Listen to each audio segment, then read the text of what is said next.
자, 우리 옆 사람에게 한번 주변 사람에게 오늘 함께 축복하며 인사했으면 좋겠습니다. 그냥 단순하게 담백하게 감사합니다. 쑥스럽지만 한번 다 가족이네. 가족이 제일 어려운데. 자, 감사합니다. 자, 한번 제대로 진심을 쭉 담아서 감사. 사실 성도님들 가족이 제일 감사하죠. 우리 남편들한테는 아내가 최고의 감사고, 안 그렇습니까? 우리 남자들은 그냥 여자들 때문에 사는 거예요. 여자들 때문에. 하나님이 주신 최고의 선물이에요. 자, 그래서 오늘 본문에 시편 30편 참 은혜롭습니다. 막 연구하고 분석할 필요가 없어요. 너무너무 은혜스러워요. 그냥 자체가 발광이 막 나면서 은혜로운데, 자, 시편 30편의 결론이 뭐죠? 결론이 중요한 거예요. 결론을 가지고 사는 사람이 복 있는 사람인데, 자, 마지막 12절 결론이 뭐죠? 여호와 나의 하나님이여. 우리 다 같이 읽어볼까요? 시작. 내가 주께 영원히 감사하리다. 결론이 뭐라고요? 감사가 결론이에요. 감사가 결론입니다. 시편 30편 보면 1절에 슬픔과 눈물과 비탄과 비명으로 시작하지만 마지막에 결론은 마침은 감사로 끝나요. 이것이 바로 성도의 인생이에요. 그러니까 성도님들, 감사가 해피엔딩이에요. 내가 지금 감사가 있고 감사하고 살고 있다면 잘 살고 있는 거고요. 지금 내 인생이 해피가 진행 중인 거예요. 내 인생의 마지막 고백이 감사로 끝났다면 인생 성공한 거죠. 네? 해피엔딩이죠. 그래서 오늘 말씀 제목이 뭐죠? 한번 같이 읽어볼까요? 시작. 다찬 다감. 줄임말인데 무슨 뜻일까요? 감이 금방 오실 텐데 한 번 더 해주세요. 다윗처럼 찬양하고 다윗처럼 감사하라. 다윗처럼 찬양하고. 시편 30편 오늘 내용이에요. 다윗이 찬양하고 있어요. 다윗이 감사하고 있어요. 네. 그러니까 다윗처럼 찬양하고, 우리도 다윗처럼 찬양하고 다윗처럼 감사하고, 또 한 가지 뜻, 모두 다 찬양하고 모두 다 감사하라. 자, 성도가 이렇게 찬양하고 감사하며 사는 이유가 뭘까요? 그냥 무조건 감사, 닥치고 감사, 그냥 감사, 맹목적인 감사, 영혼 없는 감사란 있을 수 없어요. 사람은 그런 존재가 아니잖아요. 우리가 무슨 AI도 아니고 로봇도 아닌데, 기계가 아니잖아요. 인격이 있고 감정이 있는데, 뭔가 합당한 근거와 마땅한 사연이 있을 때 감사가 우러러 나오는 거예요. 시키니까 하는 게 아닙니다. 기계적인 게 아니에요. 내 영혼 극히 깊은 데서 감사가 이렇게 흘러나와야 돼. 솟아올라야 돼. 이게 진정한 감사잖아요. 그렇죠? 그냥 쥐어 짜내는 감사 말고. 근데 왜 성도들이 이렇게 감사하며 살까요? 우리 성도님들, 우리의 삶에 문제가 없지 않잖아요. 우리 교회는 특별히 좀 문제가 많아요. 하나님의 계획이 있어요. 문제가 다 많아요. 문제가 심각해요.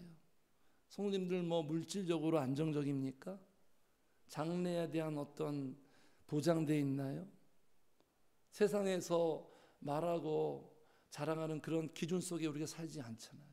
부족함 많고 어려움 많고 시련 많고, 현실은 다 고통이고 아픔이고 막막하고 어찌할 바를 모르겠고 끝자락에 있는 것 같고 답이 안 나오고 대책이 없고 그냥 한숨만 절로 나올 수밖에 없는, 어쩌면 탄식이 더 자연스러운, 그게 우리의 현실 아닙니까?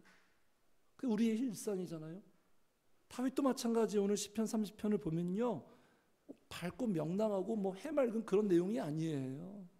처절합니다. 깝깝해요. 답답해요. 그런데 이 상황과 배경과 현실 속에서 다윗이 감사하고 있다라는 거예요. 이게 도대체 뭘까? 도대체 성도란 사람들은 어떻게 이러한 삶이 발현이 될까? 현실은 전혀 감사할 수 없는데, 그런데 왜 성도들은 날마다 감사하고 매 순간 감사하고 범사에 감사하고 감사할 수 없는데도 감사할 수 있게 되고 평생 감사하고 오늘 결론처럼 영원토록 감사하며 살아갈까요? 네? 왜 그럴까요, 성도님들? 우리 그렇잖아요. 감사합니다. 감사합니다. 누군가한테 이렇게 표현을 한다면 뭔가 누군가한테 받았기 때문에 고맙기 때문에 감사합니다 이렇게 반응이 나오잖아요. 똑같아요. 성도들이 감사하는 이유는요, 네? 복 받은 것을 알고 있기 때문에 감사하는 거예요. 감사는 누가 하느냐? 아는 자가 감사해요. 진짜 알고 사는 자가 감사해요. 땡큐란 말이 어디서 나왔다고요? 띵크에서 나왔어요. 띵크가 돼야 땡큐가 되는 거예요. 내가 복 받은 것을, 이야, 이게 참 복이구나, 이게 진짜 은혜였구나, 이걸 진짜 비로소 아는 자가 자연스럽게 감사가 나오지. 목사님이 맨날 감사, 막 설교 시간에 감사 3인칭으로, 이게 3자 입장에서 이렇게 귀에 윙윙윙 들리면 안 되는 거예요. 네? 아는 자가 감사하는 거예요. 감사는 감을 잡은 사람이 감사한다.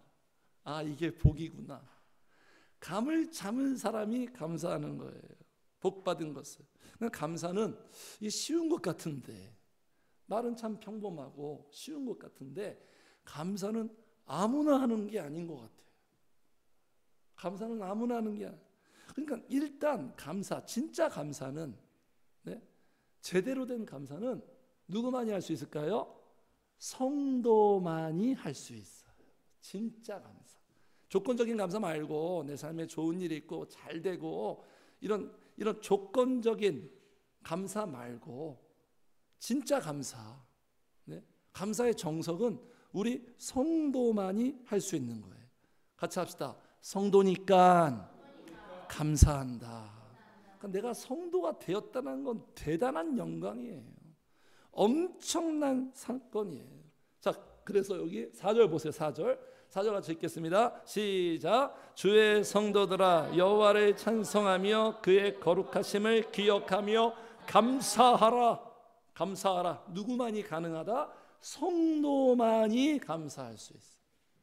그러니까 예수 믿고 은혜 받고 복을 받고 이러한 경험과 이러한 스토리가 있는 사람들이 감사하는 거예요. 예수 안 믿고 세상 속에 사는 자는 감사가 나오기 쉽지 않죠. 감사 나오는 게 오히려 이상하죠. 그러니까 오늘 본문의 이 다윗은 성도의 모델이에요. 모델입니다. 우리의 모델이에요. 자, 그래서 우리 성도들이 받은 최고의 복, 범사에 감사할 수밖에 없는, 기쁠 때나 슬플 때나 어떤 상황이 와도 감사할 수 있는 가능성, 최고의 영광 단 한 가지. 성도님들 2024년 다 각자 감사 제목이 있죠. 2024 감사가 다 있을 거예요. 그러나 우리 인생 전체 통틀어서 내가 받은 최고의 감사 한 가지 꼽으라면 무엇입니까, 성도님들? 지금 딱 생각납니까? 생각나셔야 되는데 5초 만에 막 생각나야 돼요. 바로 나와야 돼. 성도가 받은 최고의 복, 감사 무엇일까요? 그 단 한 가지는 바로 이거예요. 같이 합시다. 여호와 나의 하나님. 마음으로 진정 동의가 되시나요? 와닿으시나요? 하나님이 내게 주신 어떤 결과와 어떤 복이 아니에요. 그 복을 주시는 하나님, 그 하나님 자체가 내게 최고의 행복이고 복이에요. 이거 모르면 기독교 모르는 거예요. 이거 모르면 신앙생활이 재미가 없어요. 이거 모르면 성도라고도 할 수 없어요. 네? 하나님이 최고 감사해요. 하나님이 제일 감사해요. 하나님을 빼고 감사를 논할 수 없어요. 감사만 뿐만이겠습니까? 행복을 논할 수 없어요. 인생의 그 어떤 것도 논할 수 없는 게 하나님이 만든 인생이고 창조 세계예요. 그런데 사람들이 그 하나님을 빼고 살잖아요. 하나님 패싱하고, 하나님 빼고 논하고, 하나님 빼고 추구하고, 하나님 빼고 성취하려고 하고, 뭔가 잘못돼도 대단히 잘못된 거예요. 우리의 인생 자체는 하나님을 빼고 논할 수가 없어요. 네? 성립이 안 됩니다, 성도님들. 그래서 성도의 복은 먼저, 어떤 상황이든 어떤 환경이든 같이 합시다. 나에게는 하나님이 계시다. 이 한 가지예요. 하나님이 계시다. 하나님이 죽었다면, 없다면 세상에서 제일 불쌍한 사람들이 우리들이에요. 뭐 하고 있는 거야? 우리 여기 왜 와 있습니까? 하나님이 없으면 여기 왜 여기 있죠? 우리가 주일날 쉬어야지. 집에서 쉬든지 놀러 가든지. 하나님이 있어요. 하나님이 있는 게 최고의 복이에요. 성도님들, 예? 성령의 역사가 있는 거. 이 하나님, 우리 질그릇같이 깨지고 멘탈도 약하고 그러한 존재지만 보배로우신 성령님이 소유하고 살고 있다는 거. 질그릇 같은 보배잖아요. 우리. 그 하나님을 소유하고 그 하나님을 누리는 거예요. 세상식으로 표현하면 아빠 찬스죠. 아빠 찬스. 특혜 아닙니까? 특혜. 하나님은 자식에게만 사랑을 줘요. 하나님은 공평하지 않습니다. 하나님은 철저하게 자기 자녀들에게만 복을 주세요.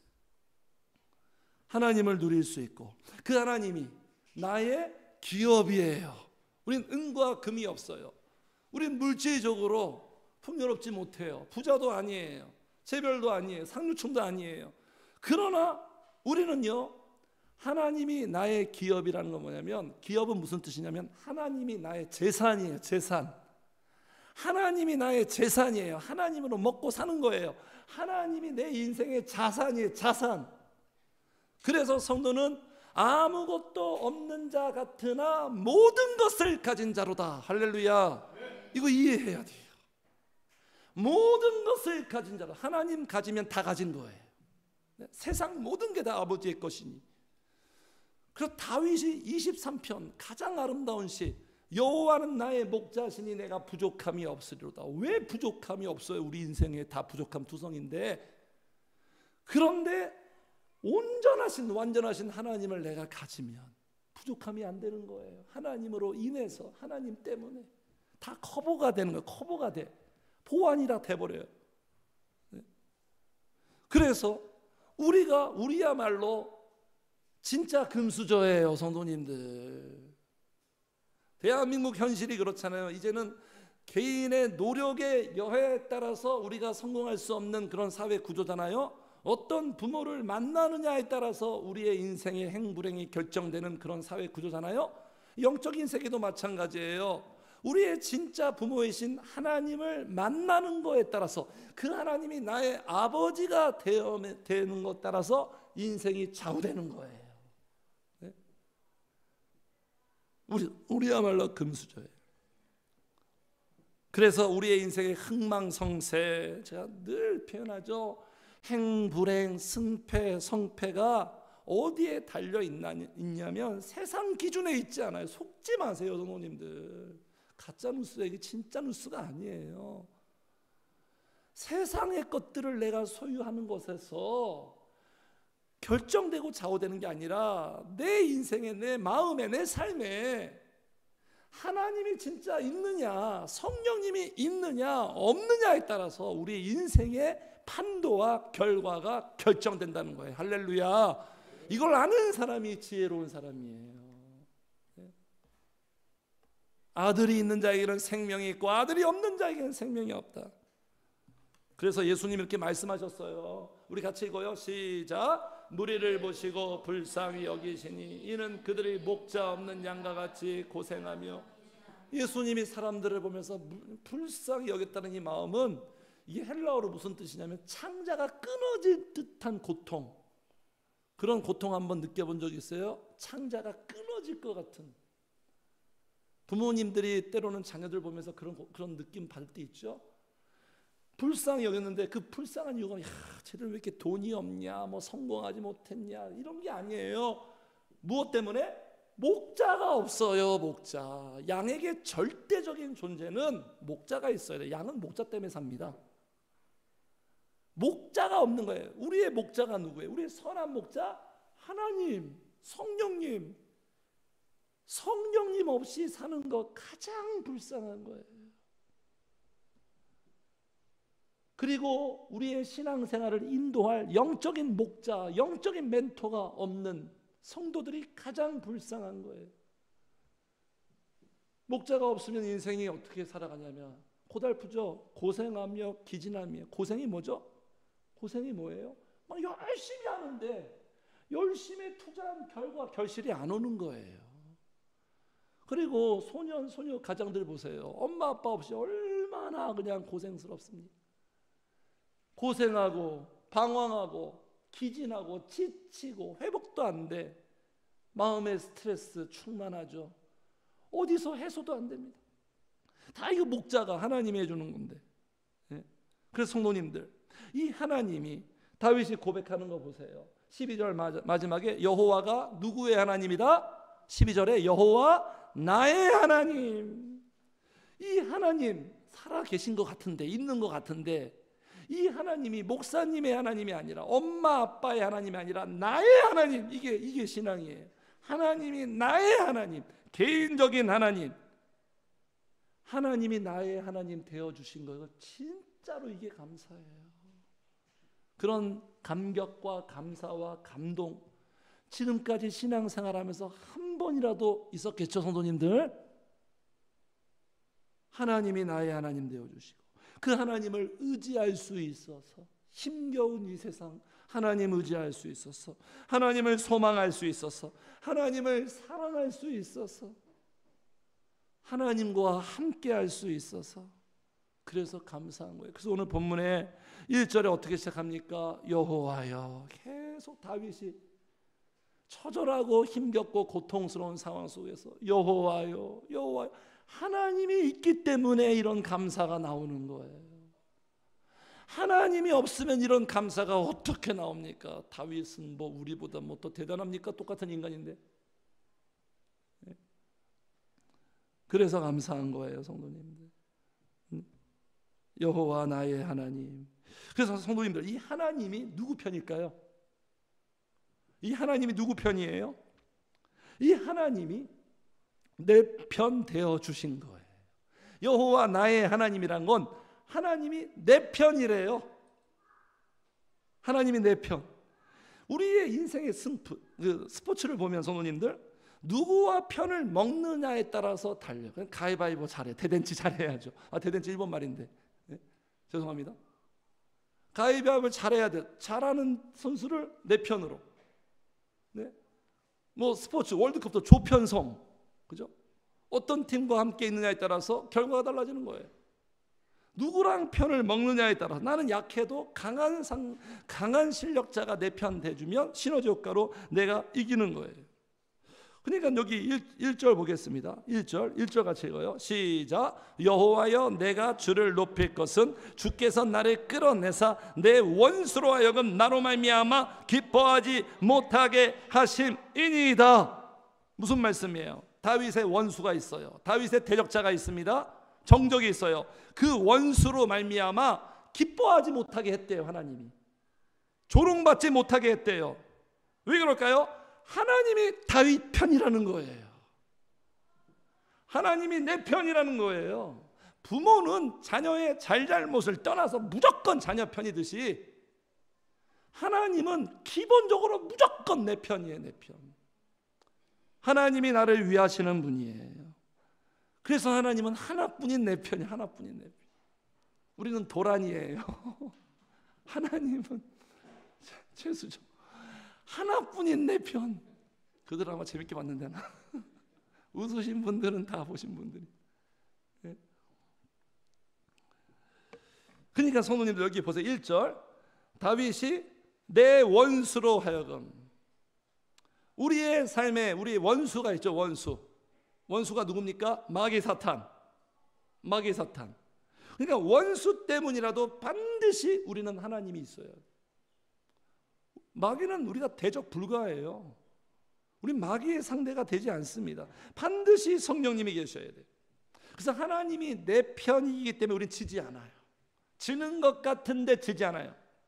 하나님이 내 편이기 때문에 무승부가 아니라 이길 수 있어요. 전쟁은 누구한테 속했다? 하나님께 속한 거예요. 내 전쟁 아니에요. 하나님이 함께 하시는 전쟁이에요. 전쟁은 군사력으로 싸우는 게 아니에요. 하나님의 능력으로 싸우는 거예요. 그 하나님이 내 편이 되어주신다. 네? 그래서 여기 보세요. 여호와여 내가 주를 높일 것은 주께서 나에게 내 편 되고 승리했다. 그렇잖아요. 야구 경기에서 우승한 다음에 세레모니가 뭡니까? 우리 팀을 지도하는 사령탑, 그 감독님을 행가래 하잖아요. 높여주는 거예요. 높이 띄우는 거예요.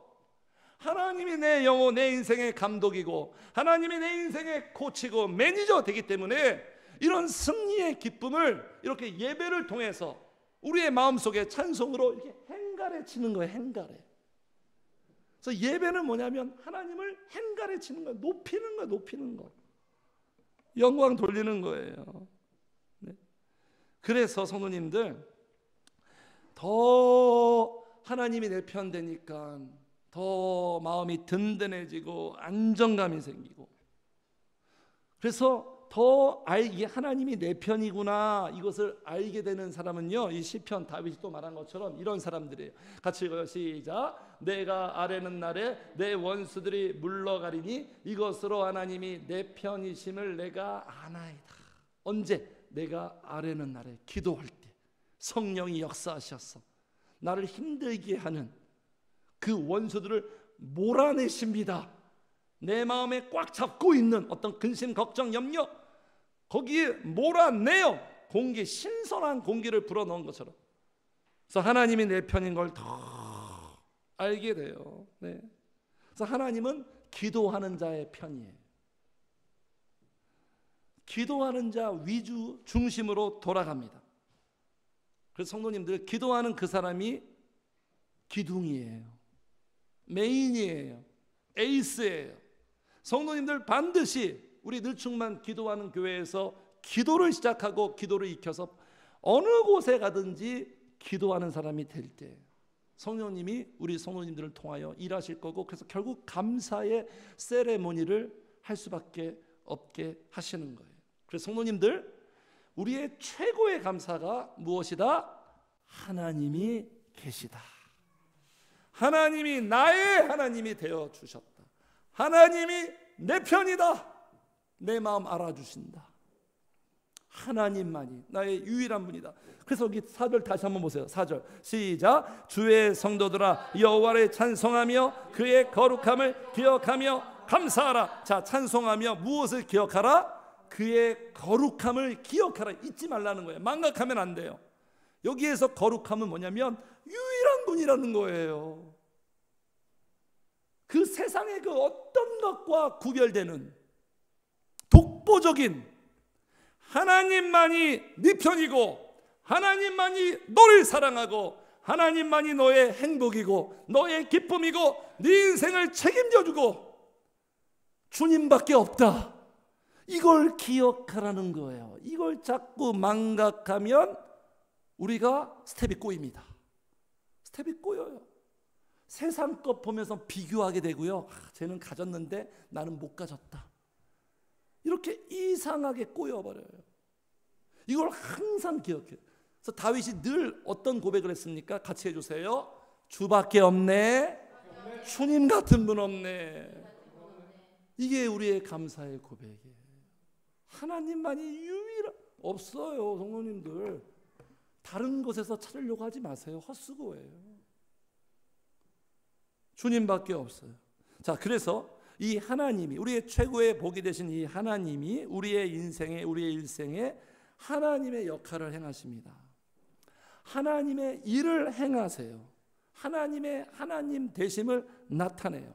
그러니까 우리의 인생에 뭐 감사든 행복이든 이 모든 결과는 하나님께서, 성령님께서 일하신 결과예요. 내가 잘한 게 아니라 성령님 덕분이에요.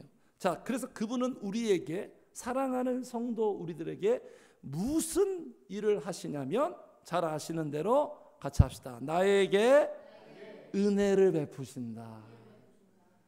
그래서 성도는요, 은혜로 살아가는 자. 내가 하나님의 자녀된 것도 은혜고, 하나님이 나의 하나님 되어주신 것도 은혜고, 올해 2024년 살아온 것도 은혜예요. 우리가 이렇게 신앙생활하고 기도생활한 것도 다 은혜예요. 분석하면 그냥 결론은 다 은혜예요. 우리가 잘할 게 하나도 없어요. 그래서 5절에 7절에 10절에 다 은혜를 얘기해요. 자, 5절 보겠습니다. 그의 노염은 잠깐이요 그의 은총은 평생이로다. 은혜를 얘기하죠. 7절 여호와여 주의 은혜로. 10절 여호와여 들으시고 내게 은혜를 베푸소서. 다 은혜.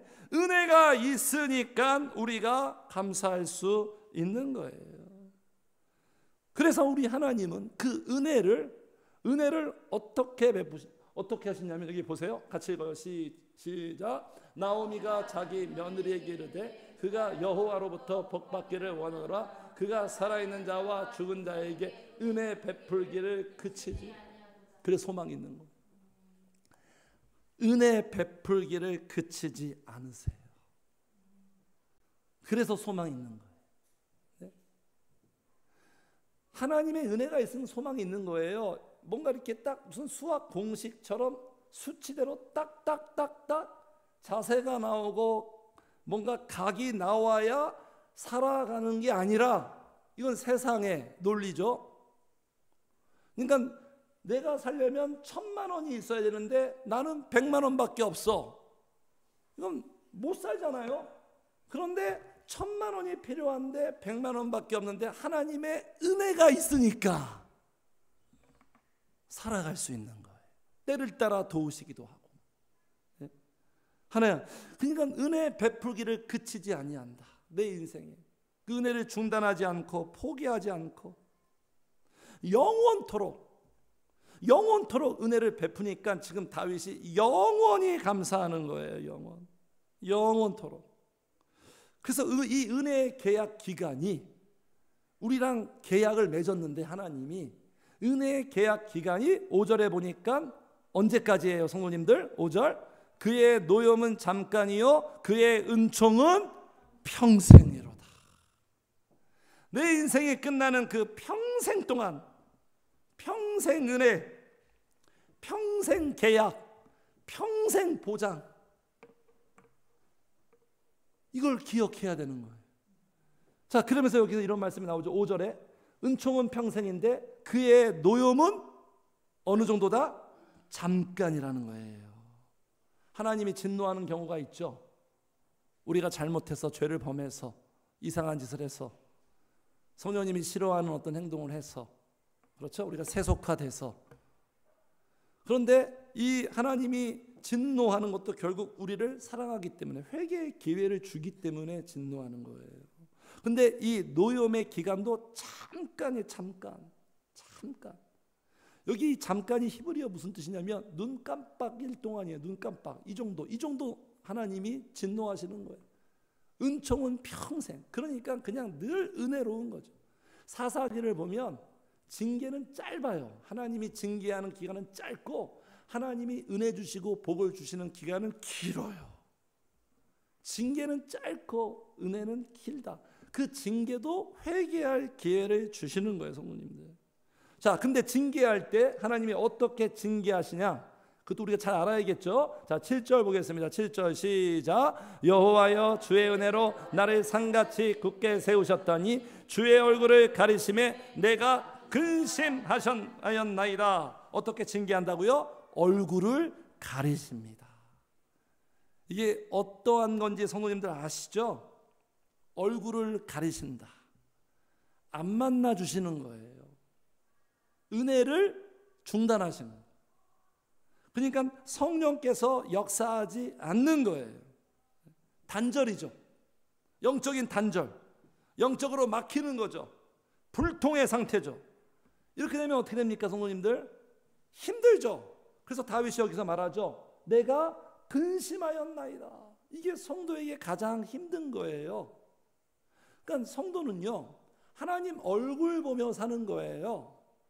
하루 내가 이게 눈을 떠 하루가 시작돼요. 내 눈에 보이는 건 다 문제야. 다 그냥 어려움이에요. 이 상황 속에서도 우리가 힘을 낼 수 있는 건 뭐냐면 하나님 얼굴 보면서 사는 거예요. 우리 인간도 그렇잖아요. 야, 너 보면서 내가 산다. 위로가 된다. 하나님의 얼굴을 보는 거예요. 하나님 바라보며 그 은혜 주심을 바라보면서 사랑하니까. 그러니까 연인끼리는 얼굴을 봐야 살 수 있는 존재 아닙니까? 애기도 그렇잖아요. 애기도 엄마 얼굴을 보니까 애기가 살 수 있는 거예요. 애기가 엄마 얼굴이 안 보이잖아요. 그럼 그때부터 애기는 불안해지죠. 근심이 생기죠. 예수님 말씀하셨죠. 우리는 어린아이와 같다고. 네. 그러니까 이렇게 하나님의 얼굴을 가리시고 성령의 역사가 딱 막히면 그때부터 우리는 힘든 게 당연한 거예요. 내가 지금 영적인 상태가 막혀 있는데, 내가 신앙생활 지금 원활하게 안 되고 있는데, 은혜가 없는데 잘 산다? 어떻게 생각하십니까? 말이 됩니까? 그럴 수 없어요. 맛있는 거 먹어도, 좋은 데 가도 마음 한켠에는 근심이 있어요. 영적으로 이렇게 풀려야. 그렇잖아요. 회사 일 잘 되고 사업 잘 돼도 집구석에 가면 맨날 부부관계가 엉망진창이고 무슨 이혼 프로그램 나올 만한 그런 상태라면 그 사람의 마음에 평안이 있을까요? 하는 일이 잘 돼도? 그런 것과 똑같아요. 내 삶이 잘 돌아가도 성령님과 관계가 뭔가 막혀 있고 은혜가 없고 불통이 되고 영적으로 행복하지 않으면 절대로 성도는 기뻐하며 감사하며 행복하며 살 수 없는 거예요. 하나님께서 딱 이렇게 가리우시면, 그러니까 지금 다윗에게 징계하는 거예요. 너는 내 얼굴 보고 내가 준 은혜만 받으며 살 때가 제일 좋고 행복한데 내가 너와 딱 막히니까 힘들지, 어렵지.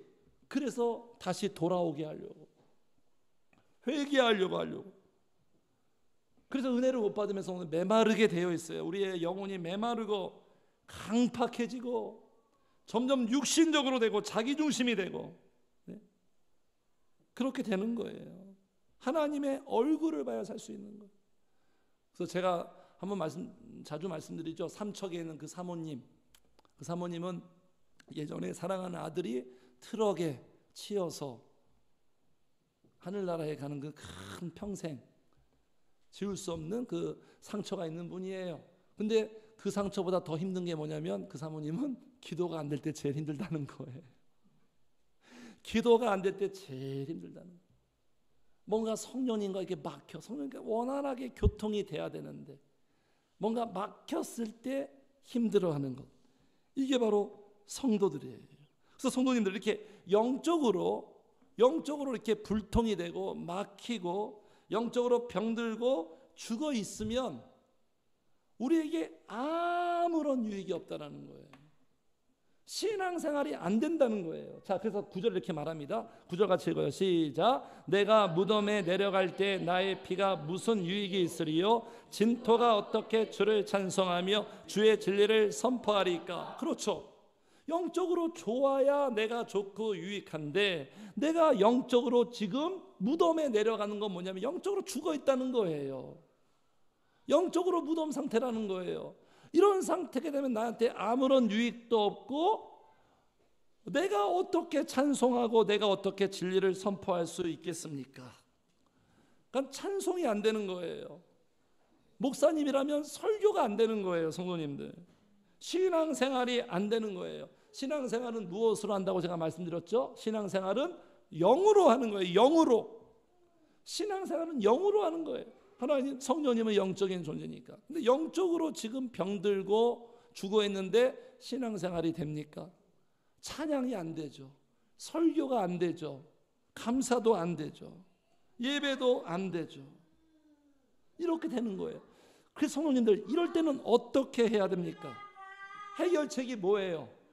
솔루션이 뭐예요? 이렇게 막혔을 때, 은혜가 사라졌을 때, 내가 죽어갈 때 어떻게 해야 됩니까? 8절이에요. 8절. 이거밖에 없어요. 8절 같이 읽어요. 시작. 여호와여 내가 주께 부르짖고 여호와께 간구하기를. 같이 합시다. 다윗처럼 부르짖어라. 다윗처럼 기도해라. 네? 이게 바로 돌파구예요. 기도가 돌파구예요. 오늘 30편의 시편 전체가 그런데 기도가 계속 나옵니다. 이게 다 기도잖아요, 성도님들. 네? 이 상황 속에서, 이 상태 속에서 기도로 실마리가 풀리는 거예요. 기도 외에는 없어요. 기도가 터닝 포인트예요. 그래서 성도님들, 우리가 부르짖을 수 있다는 이 자체가 복이에요.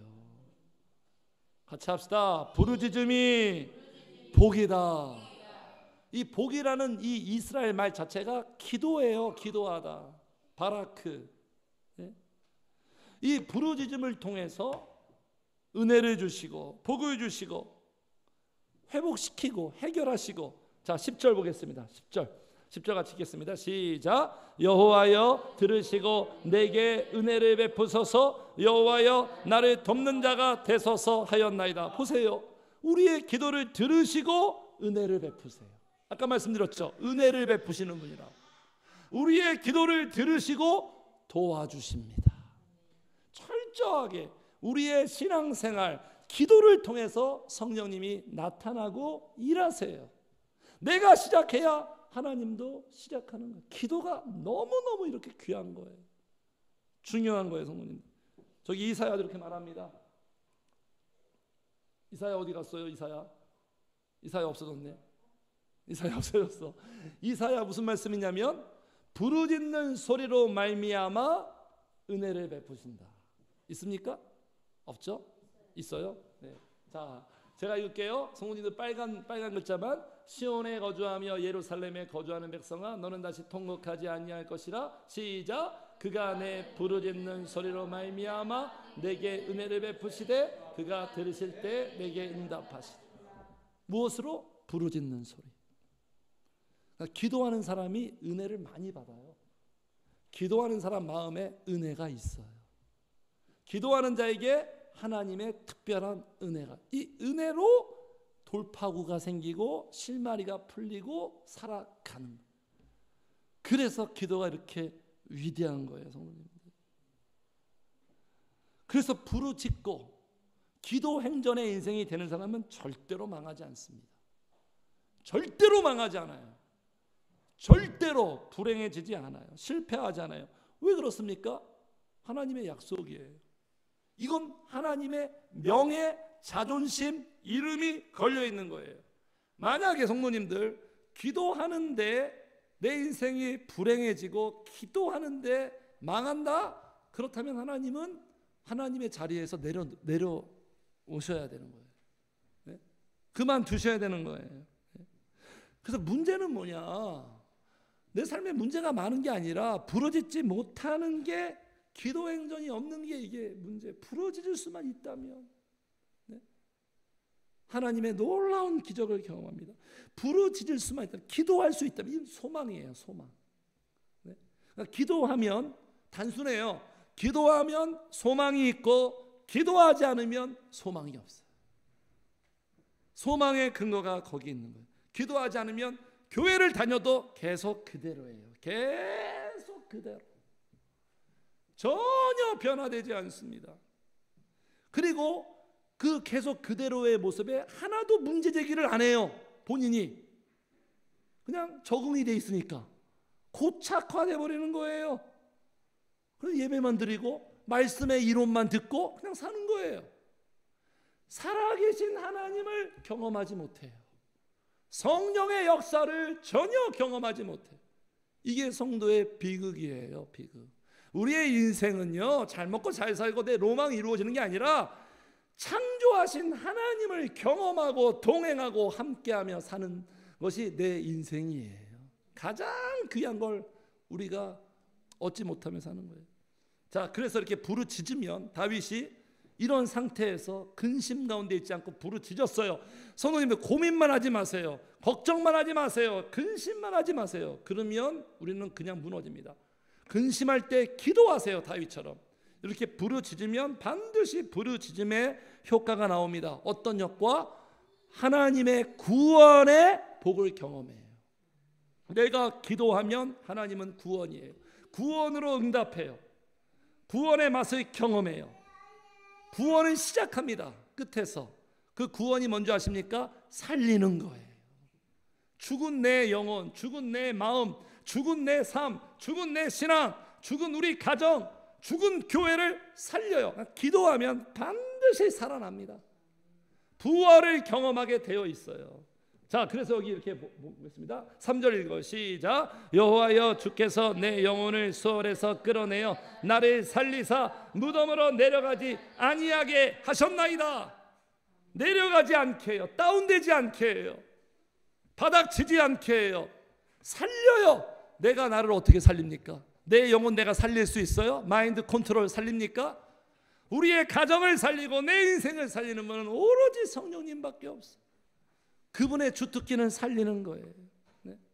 영이 살아나야, 성도님들, 내 영혼이 살아나야 살만 나는 거예요. 다른 게 아니에요. 영이 살아나야 신앙생활 할 맛도 나는 거예요. 네. 영이 죽어 있으면 살만 나지 않습니다. 늘 실망이에요. 영이 죽어 있으면 짜증이 나와요. 불만이에요. 감사 어떻게 합니까? 영이 죽어 있으면 맨날 이런 탄식. 죽을 것 같아.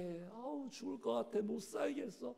어우 힘들어. 죽을 것 같아. 죽겠다. 영이 죽어 있으니까 그런 속이 나오는 거예요. 영이 살아나면 성령의 능력으로 살아가게 되는 거예요. 그래서 우리를 살리기 위해서, 자, 아까 1절 다시 보겠습니다. 1절 시작. 여호와여 내가 주를 높일 것은 주께서 나를 끌어내사 내 원수로 하여금 나로 말미암아 기뻐하지 못하게 하십니다. 우리를 살리기 위하여 하나님이 무슨 구원의 일을 하신다? 끌어내십니다. 끌어내요. 이스라엘 백성들을 애굽에서, 이집트에서 끌어내신 것처럼 끌어올려요. 여기 3절에도 여호와여 주께서 내 영혼을 어디에서? 스올에서 끌어내어요. 죽어있는 상태에서 끌어내십니다. 네? 원수가 기뻐하는 자리, 마귀가 기뻐하는 모습, 마귀가 좋아하는 상태의 삶에서 끌어내십니다. 네? 원수가 기뻐하는 상태가 어떤 상태인 줄 아십니까? 네? 막 빠져서 허우적대고 막 갇혀서 나오지 못할 때, 자기가 원하는 대로 될 때, 그럴 때 막 기뻐하는 거야. 야, 정 목사, 야, 내가 원하는 대로 지금 살고 있다. 낙심하고 절망하고 좌절하고 기도 안 하고 신앙생활 안 하고 교회도 안 오고, 마귀가 매우 기뻐하는 거예요. 그런 상태가 되기를 원하는 거예요. 네? 죄악에 빠져서 실패하며 살 때, 네? 그래서 마귀는 함정을 파요. 함정을 파서 빠지게 합니다. 늪이에요. 지옥의 늪이에요. 네? 세상에 빠지고 쾌락에 빠지고 절망에 빠지고, 이런 상황 속에 하나님이 기도줄을 던져서 우리에게 기도하게 하셔서 끌어내십니다. 할렐루야. 이게 성도의 스토리예요. 성도님들, 여기 1편 1절에서 12절까지 다윗의 이야기가 아닙니다. 나의 이야기예요. 성도라면 1절과 12절 중에서 한 가지 경험은 반드시 하게 되어 있어요. 네. 끌어내시고 우리를 살리기 위해서 우리를 고치십니다. 성도님들, 우리 다 고장나 있는 거 아시죠? 고장나 있으니까 다 정반대로 움직이잖아요.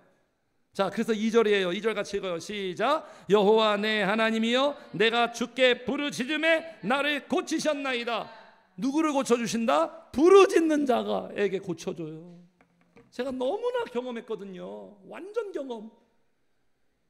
부르짖는 자에게 치료가 있어요. 부르짖는 자에게 회복이 있고 복구가 있고 복원이 있어요. 성도님들. 그러니까 성도님들, 우리가 AS는 우리를 만드신 분에게 가야 돼요. 삼성 핸드폰인데 LG 가는 사람이 어디 있습니까? 이빨이 아픈데 안과 가는 사람이 어디 있어요? 내가 영적으로 아프고 좌절과 낙심과 절망에 빠질 때 어디로 가야 됩니까? 교회로 가야죠. 목사님께로 가야죠. 성령님께로 가야죠. 기도로 나아가야죠. 그럴 때 우리를 치료합니다. 그럴 때 우리를 치유하고 회복시켜요. 정상적으로 건강하게, 네? 제대로 돌아가게 우리의 영을 고치시고 다 고쳐요. 육신의 질병도 고치고, 부모가 기도하면 병원 의사가 고치는 것보다도 하나님이 고치는 거예요. 하나님. 부모가 부르짖고 기도하면 자녀들을 성령님이 고치시고 치료하고 회복하시고, 네? 그래서 어떻게 건강하게 만드냐면, 자, 7절 같이 읽어요. 시작. 여호와여 주의 은혜로 나를 산같이 굳게 세우셨더니. 이렇게 세우십니다.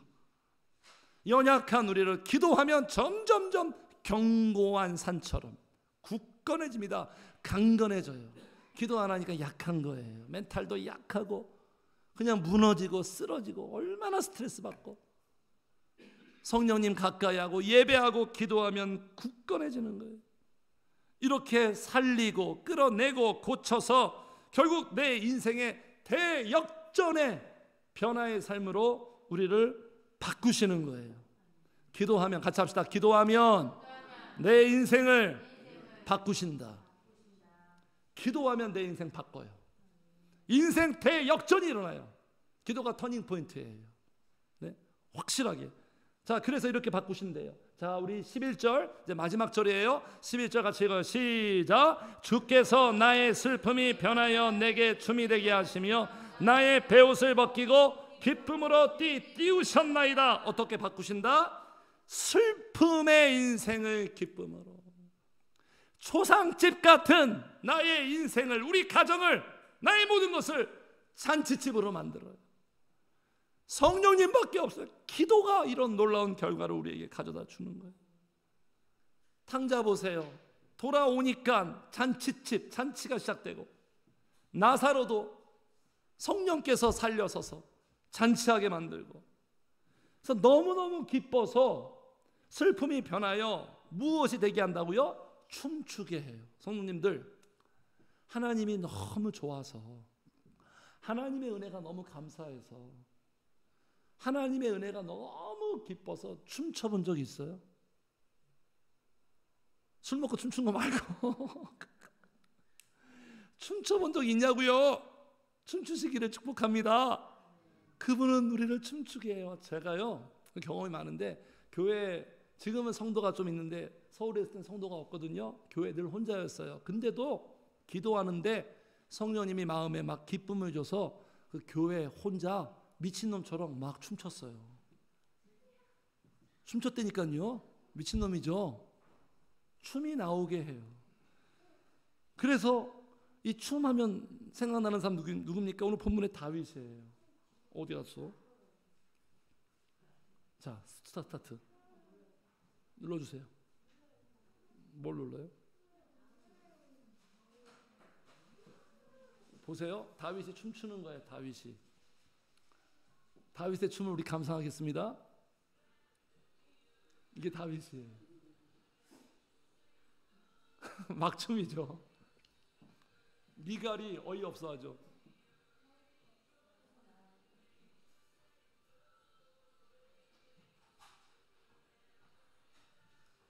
왕이 저러고 있어요. 윤석열 대통령이 저런다고 생각해 보세요. 미친놈이죠. 완전 미친놈.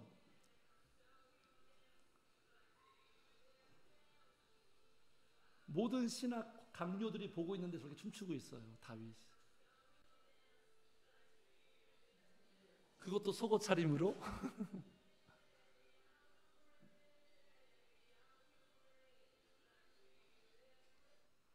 됐어요. 어떻게 보십니까? 은혜롭죠? 그렇죠? 왕이 저게 뭐야? 그게 아니라 왜 춤춥니까? 하나님이 주신 기쁨 때문에. 하나님이 너무너무, 다윗은 그냥 아기 같아요. 아기 같은 자를 좋아하세요.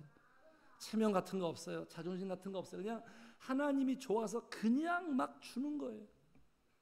그래서 예배는 축제예요. 춤은 막 찬양 부를 때 이렇게 막 자세가 나와요. 춤춰야 돼요. 내 영혼이 막 춤추고 성도님들. 네? 네? 그래서 성도님들 여기 보세요. 여기 왜 이렇게 춤이 되겠냐면 어디에서 나의 슬픔이 변하여. 이 슬픔은요 성도님들 왜 슬프냐면 단지 문제와 현실 때문에 슬픈 게 아니에요. 외운적인 게 아니에요. 저녁 때문에 슬픈 거예요. 자, 5절 같이 읽어요. 시작. 그의 노염은 잠깐이요 그의 은총은 평생이로다. 저녁에는 울음이 깃들일지라도 아침에는 기쁨이 오리로다. 저녁에는 슬픔이에요. 이 저녁이 그냥 그 밤을 얘기한 게 아니라 영적인 어두움, 빛이 없는 거죠. 성령님이 없는 거죠. 흑역사죠. 그런데 아침에는 기쁨이 온다. 그냥 하룻밤 자고 나니까 좋아질 거야. 이 밤이 지나면 좋아질 거야. 그런 게 아니라 그런 긍정적인 사고방식, 분위기가 아니라 성령님이 오시면, 성령의 빛이 오면 어둠과 슬픔은 사라지는 거예요. 그래서 기뻐하는 거예요. 성령님이 기도해서 성령이 역사하니까 기뻐하고요. 슬픔 속에서도 기뻐할 수 있는 거예요. 이해할 수 없죠. 슬프면 슬퍼야 되는데 어떻게 슬픔 속에 기뻐하지? 그래서 이 교수님이, 이 최재청 교수님 아십니까? 진화 생물학자인데 이분이 진화론자예요. 하나님을 인정 안 하는 사람이에요. 세상은 창조론이 아니고 진화됐다 이거 주장하는 그런 학자인데 이분이 교회를 다닙니다. 이해가 안 되죠? 말이 안 되죠? 교회 왜 다니냐면 이해할 수가 없대요. 이상하다. 교회 다니는 사람들은 슬픈데도 왜 기뻐하지? 이 지적인 호기심이에요. 삶이 힘든데 왜 기뻐하고 감사하고 쟤들이 왜 저렇게 밝을까? 이게 이 사람한테 빅퀘스천이에요. 이게 너무너무 궁금해서 지금 교회를 아내랑 다니고 있대요. 아내는 독실한 신자거든요. 세상 사람들이 이해를 못하는 거예요. 네? 슬픔의 문제가 다 해결된다고 기쁜 게 아니라 성령의 역사가 있으니까, 하나님이 역사하니까 기쁜 거예요. 네? 네? 하나님은 다 하실 수 있는 분이에요. 그 배격사가 되는 거예요. 자, 그래서 여기 나의 베옷을 벗기고 기쁨으로 띄우셨나이다. 나의 슬픔을 가져다주는 육신의 옷을 벗기고 성령의 옷으로 입히셨다. 그러니까 옷이 날개인 거예요. 성령의 옷을 입으면 빛나는 거예요. 왜 이렇게 하셨다? 마지막 11절 보고 마치겠습니다. 12절 같이 읽어. 시작. 이는 잠잠하지 아니하고 내 영광으로 주를 찬송하게 하심이니 여호와 나의 하나님이여 내가 주께 영원히 감사하리다. 왜 그러셨다고요? 잠잠하지 않고 어떻게? 감사하며 찬송하며 영광 돌리시게 하려고. 네? 그러니까 성도는 어떤 사람? 잠잠할 수 없어요. 고요할 수 없어요. 침묵할 수 없어요. 할 말이 없는 사람들이 아니에요. 네? 잠잠한 것은 내 영혼이 잠들고 죽어서 그러는 거예요. 죽은다는 말이 없잖아요. 내 영혼이 시끌벅적해야 돼. 막 소리가 있어야 돼. 감사의 소리, 찬양의 소리 막 나와야 돼요. 그래서 시편에 이런 말씀, 순서가 이상하게 돼요. 자, 같이 읽어요. 시작. 즐겁게 소리칠 줄 아는 백성은 복이 있나니 여호와여 그들이 주의 얼굴빛 안에서 다니로다. 누가 복 있다? 즐겁게 소리칠 줄 아는 사람. 잠잠하면 안 돼요. 내 영혼이 묵상 중이면 안 돼요. 침묵하면, 고요하면 내 영혼이 막 소리쳐야 돼요. 성령님 찾고 감사의 소리 나오고, 그리고 다윗처럼 막 춤춰야 되네요. 이런 사람이 나의 하나님을 모시고 사는 사람이에요. 이게 기도의 복으로 가능한 거예요. 기도의 복으로 우리 성도님들의 인생이 다윗처럼 찬양하게 되고 다윗처럼 감사하게 되는 그러한 인생이 되기를 주의 이름으로 축복합니다. 우리의 진짜 감사가 하나님이 나의 하나님 되어주시고 그 하나님이 내게 은혜 베풀어 주시고 그 하나님이 나에게 구원의 복을 계속 일하시고, 누구에게?